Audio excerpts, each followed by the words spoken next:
எங்கள் வயலில் ஒரு 3 முருங்கை மரம் இருக்குது. அது 2 டைப்பு. இப்போ நீங்கள் பார்த்துக்கிட்டு இருக்கிற முருங்கை மரம் ஒரு டைப்பு, அதுக்கப்புறம் இன்னொரு இடத்துல ஒரு 2 முருங்கை மரம் இருக்குது, அது ஒரு டைப்பு. ஸோ இதுதான் முதல்ல வச்சது. கொஞ்சம் பெருசாக இருக்குது. இது அவ்வப்போது கிளைகள் நிறையவே உடஞ்சிருக்கு. உடஞ்சி தான் முருங்கை மரத்தை பொறுத்தளவு வரும். ஸோ இந்த முருங்கை மரம் வந்து பார்த்தீங்கன்னா ஃபஸ்ட்டு வச்ச முருங்கை மரம். ஸோ இதில் ஏதாச்சும் ஒரு டைமில் தான் வந்து பார்த்தீங்கன்னா முருங்கைக்காய் காய்க்கும். அடுத்ததாக நீங்கள் பார்க்க போகிறது தான் அடிக்கடி காய்க்கக்கூடிய முருங்கை மரம். இப்போ இதில் பார்த்தீங்கன்னா இந்த ஒரே ஒரு கிளையில் நிறையா முருங்கைக்காய் இருக்குது. இதை இப்படியே விட்டோம்னா காற்று நிறையா ஓவராக அடிக்குது இல்லையா? ஸோ கண்டிப்பாக முறிஞ்சிரும், உடஞ்சி விழுந்துடும், எல்லாம் வேஸ்ட் ஆகிடும். அதனால் இதில் கொஞ்சம் முத்தலாக இருக்கிறது, முத்தல்லாம் இல்லைங்க, எல்லாமே பிஞ்சு தான். கொஞ்சம் பெருசாக இருக்கிறத இப்போ பறிச்சிட போகிறோம். இப்போ தான் முருங்கைக்காய் அடங்குனுச்சு. ஸோ கொஞ்சம் ஒரு மாதம் தான் கேப் இருந்துச்சு. மறுபடியும் பூ பூத்து இப்போ இதில் முருங்கைக்காய் காய்க்க ஆரம்பிச்சிடுச்சு. நிறைய பூ பாருங்கள், இப்போ தான் விடுது. இது முன்னாடியே பூ விட்டதுனால அந்த கிளையில் இருக்குது.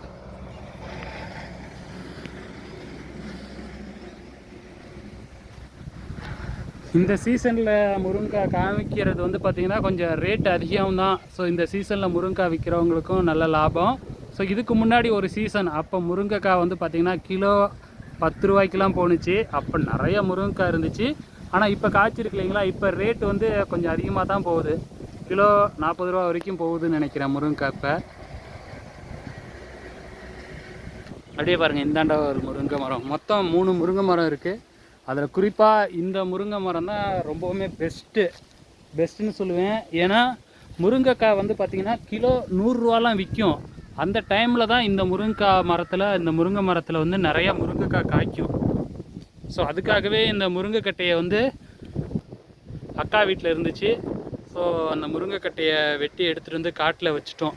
ஸோ இதிலேருந்து கொஞ்சம் பெருசாக வந்ததுக்கப்புறம் கட்டையை வெட்டி காட்டை சுற்றியும் வைக்கலாம்னு ஒரு ஐடியாவில் இருக்கும். இந்த டைமில் மொத்தமாக கொண்டு போய் போட்டாலும் ஒரு மார்க்கெட்டில் போட்டாலும் லாபம் தானுங்களே. ஏன்னா கிலோ 100 ரூபா விற்கிதுன்னா அந்த டைமில் நம்ம மொத்தமாக போட்டாலும் ஒரு 50 ரூபா கிடைச்சாலும் ஓகே தான்.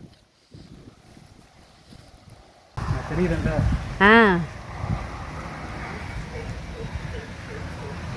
இந்த கிளையில் நிறையா முருங்கைக்காய் இருக்குது. இது இப்படியே விட்டோம்னா இதெல்லாம் பெருசாக வந்து உடஞ்சி விழுந்துடும். அதுக்காக இதில் கொஞ்சம் பெருசாக இருக்கிற முருங்கைக்காய் பறிக்கிறோம். இதுதான் ரொம்பவே பெருசாகிடுச்சு. அதனால் அது பிஞ்சு தான்.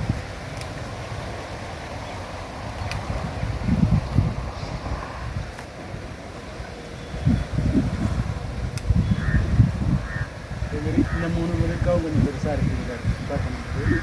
அதனால் உயரத்தில் இருக்கிறது இதுதானே வெயிட் வச்சு 2 பறிச்சிருவோம். ஓரளவு இந்த மீன் கம்மி பண்ணியாச்சு.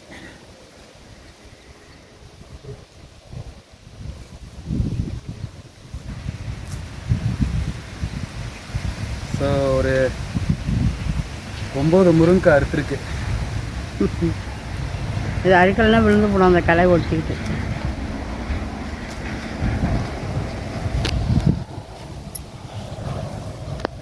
இன்னும் பாருங்கள், பிஞ்சுலாம் விடும். இதில் அந்த பூவில் இருந்து இன்னும் வரும் நிறையா.